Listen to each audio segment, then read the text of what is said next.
on the charger. You see, I think it's a 2007 or 2008. Can't remember exactly. I'm going to show you how to take an intake off a charger.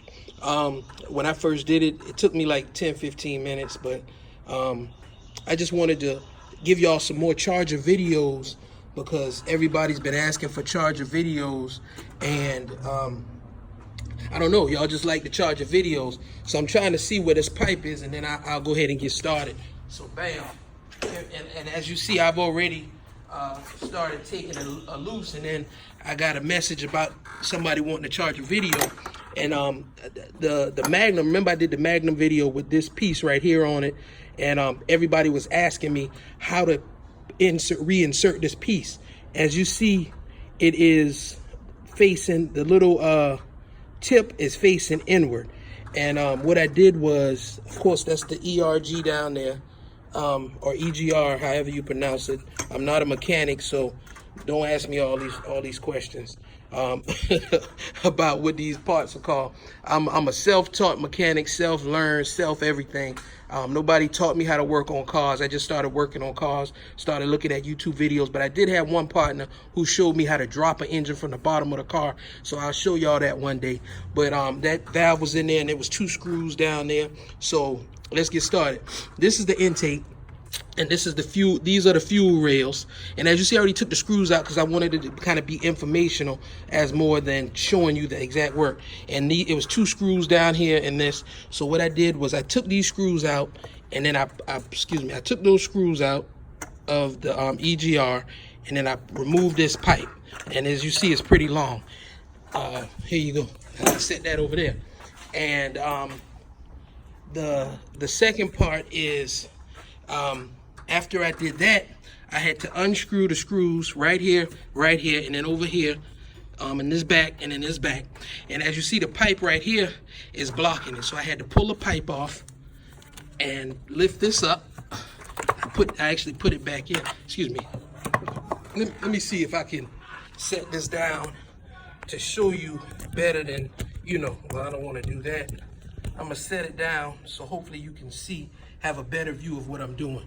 Okay, so I took this off, and then I had to take this pipe off, and then I had to pull that back, so boom. So now what you do is you grab this and you wiggle these out. And then what I did is I slid these over to the side. Bam. So it's slid over to the side right there. Now, there's another one of these on the back side of the intake. So you pull that off, and where's it at? Okay, boom. Basically, you pull this off because it's on there pretty tight. So I pulled that off. Okay, now it's time to, I think this harness was in, this wire harness was in there. I pulled that out, and the other wire harness was just hanging in. So now to get the screws out, you gotta start loosening up. It's 8 screws. 1, 2, 3. Well, matter of fact, it's 10 screws. 3. 1 is in here. 4, 5. Over to the other side. Move this. 6. 1 over here. 7. Then there's 1 right here. 8. Back here. 1 is right here. 9. And here's another one. 10. So you unloosen all those screws, and you make sure your wire harness isn't hooked up, and you remove. You got the fuel rail over to the side, and then what you do is, let me set the camera down again because I want y'all to see this. You wiggle the intake, and when you wiggle the intake, you can roll it over. And as you see, that pipe is laying down on the intake, and that pipe came off of this piece right here.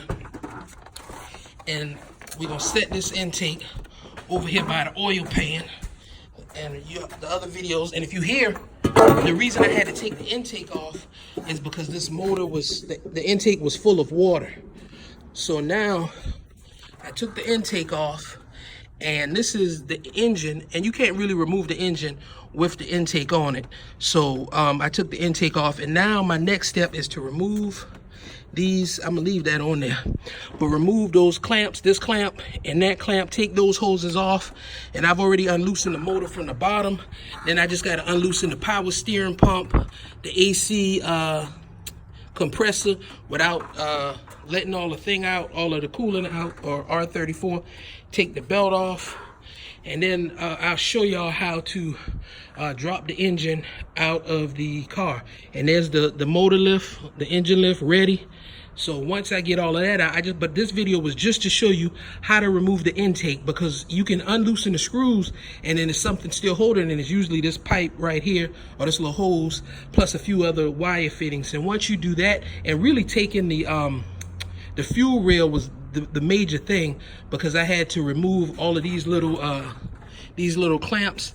And what you have to do is, these little red things, you have to slide them back before you actually can hit this button and pull this off of the fuel rail. So the button is here. Let me see if I can push it down. There you go. Now it's locked, so you can't push this. So you take a screwdriver, and let me see if I can show you from here. And I might can't do it, but you take a screwdriver. Well, it was easy. You take a screwdriver, pull that back, push, and then pop it off. So that's basically what I wanted to show you, how to take an intake off of Dodge Charger. Same thing on a Dodge Magnum, and this is a 5.7 Hemi engine, all-wheel drive. This is an all-wheel drive engine, and the reason I'm changing the engine is because they drove it through a flood or hurricane or whatever, and they blew through a rod in the engine. And as you see, here's the oil pan. The rod went through the oil pan, and when I first took the intake off, it was filled with water. And it's still got a bunch of water on the inside. If I shake it, you can hear the water sloshing around. But I wanted to do that just to show you how to take off an intake. Peace out. If you have any more comments, if you want to see something else, just let me know. I try to put up some videos because, you know, it was hard for me to do it. But when I pull the motor out, I do that video and let you see it as well. All right, peace out.